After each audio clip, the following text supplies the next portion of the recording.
Hi, my name is Adriana Villalon. I've been teaching since I was in college. I'm a professional violinist and my degree was in music, so I taught private violin lessons during school. I also had the chance to teach at two different school districts, teaching string programs and band and orchestra. After college, I had a job as a kindergarten teacher for 2 years at a private Christian school. This was an excellent situation for me. I loved it so much I decided to get my teaching credential. Since then, I've been a substitute at 3 different school districts, and I also have been substituting for ESL programs. I have my designated subject credential, and I love teaching adults as well. I'm currently subbing in Garden Grove for the K through 12 schools, and I'm also subbing for Downey Adult School for ESL. My student teaching experience was at a school called the New City School, downtown Long Beach, and it is a dual immersion school. I was able to teach in Spanish and in English, which was very exciting for me. Their teaching and methods are based on Jean Piaget, constructivist theory, so I was able to apply a lot of these theories that I've been studying in school to my actual lesson plans.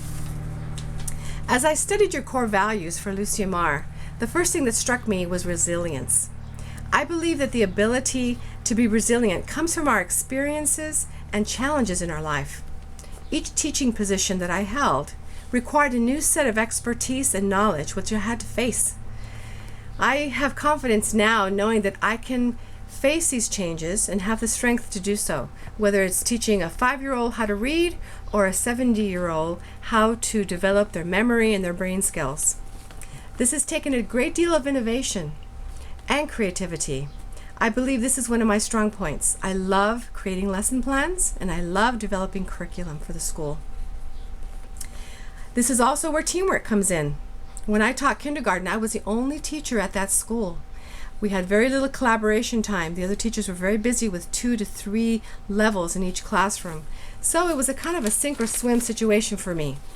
But I pulled from my experience as a daycare provider and as a Sunday school teacher, and I used all the resources I could come up with. Looking back, I really believe that if I had more professional guidance and support, I would have done an even better job. However, this difficult situation brought out my strengths as well as my weaknesses, and I'm still learning.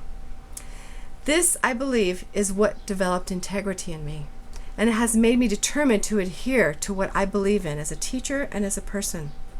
Without compromising, I sincerely care for my students, and they see this and they respond to a teacher that genuinely cares. What I'd like to see in my ideal school is a group of talented professionals who value the idea of working together and supporting each other. I'd like to teach in a school where students experience caring teachers and people who have the skills to teach them to survive in today's world. Students learn through example, so if they see teachers cooperating and communicating with family members, they're going to learn the same problem-solving techniques. I'd like to be in a school that learns from resolving challenging issues and solving relevant problems for today. Students can question truth and also act on the environment to make a sense of it. Above all, if the students are cared for and loved, they will respond and they will thrive in this family and community. I want to share with you now a lesson plan that was not successful, one of many, but this one stood out to me because it really taught me a lot about my lesson planning techniques.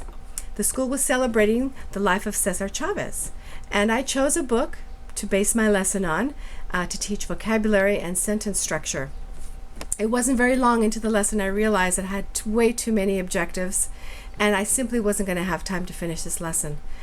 This happened actually a couple times, a couple attempts at this same lesson, until finally I learned I need to streamline my lessons, pick one objective, and stay clear of adding additional information. This allowed me for more time to assess the students and to give them guided practice, which is very, very important. So now, even if I have only 20 or 25 minutes for a lesson, I'm able to streamline and choose my objectives very clearly.